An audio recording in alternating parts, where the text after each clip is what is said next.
The author and journalist Neil Linden examined this statement. The figure was invented as follows. In 1990, the Metropolitan Police said it received reporting incidents of domestic violence. That figure, said the police, was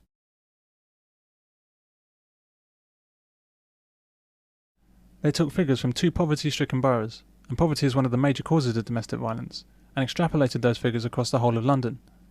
That's like standing in the Bishop's Avenue in London, one of the richest roads in Britain, and saying that because the average house on this road costs £5 million, then the average house in London costs £5 million.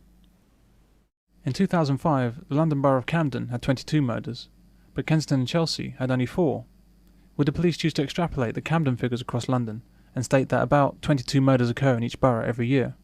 Of course not. That statement would not only be inflated and plain wrong, but would also reflect rather badly on them. But for domestic violence, and only for domestic violence, they do generalise from the worst areas. Of these 25,000 calls, how many would you guess involved the same individuals more than once? How many complaints were of the threat rather than the reality of violence? How many incidents are reported by men living with women? You'd have to guess the answers to these questions because the facts are hard to find. For instance, Scotland Yard acknowledges that if they're unquantifiable, why are the figures so frequently used in domestic violence campaigns as separate calls made by women against men? At the same time as this, the feminist criminologist Susan Edwards wrote,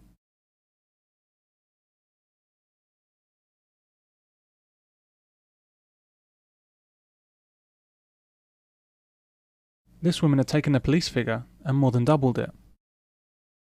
Sandra Hawley, director of the Chiswick Family Refuge and one of Britain's leading experts on domestic violence, went higher. She wrote,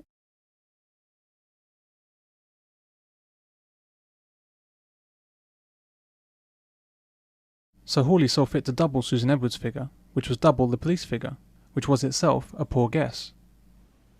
Rosalind Miles, bless her, then took Hawley's figure even further.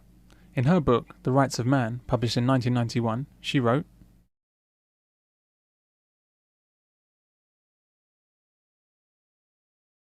wow, so we've jumped, as if by magic, from about 25,000 phone calls per year to 100,000 women in hospital per year due to domestic violence.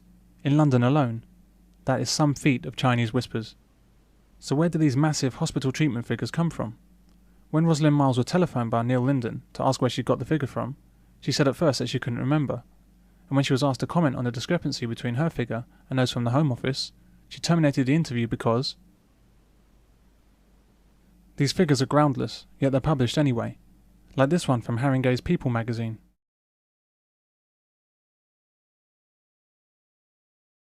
Excuse me? A massive mother killer? I looked at the mortality figures for the UK. The government tells us that 2 women a week are killed due to domestic violence, but 350 women a week die from pneumonia. If only 1% of these women are mothers, that's still 3 or 4 per week, and that's just pneumonia, let alone the hundreds of other conditions and diseases and accidents that account for 5,000 female deaths a week in the UK. This article is worse than wrong. It's a lie. I emailed the woman that wrote this article to ask her where she got this shocking information from, but she didn't reply. Her name's Deirdre Cregan, and she's a domestic violence coordinator for Haringey Council.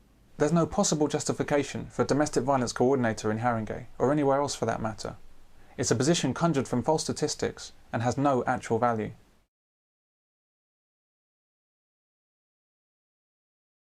Yet the residents of Haringey in London are forced to pay for her salary and fund her pension, pay for her holidays and her staff, so that she can coordinate the huge problem of domestic violence in Haringey.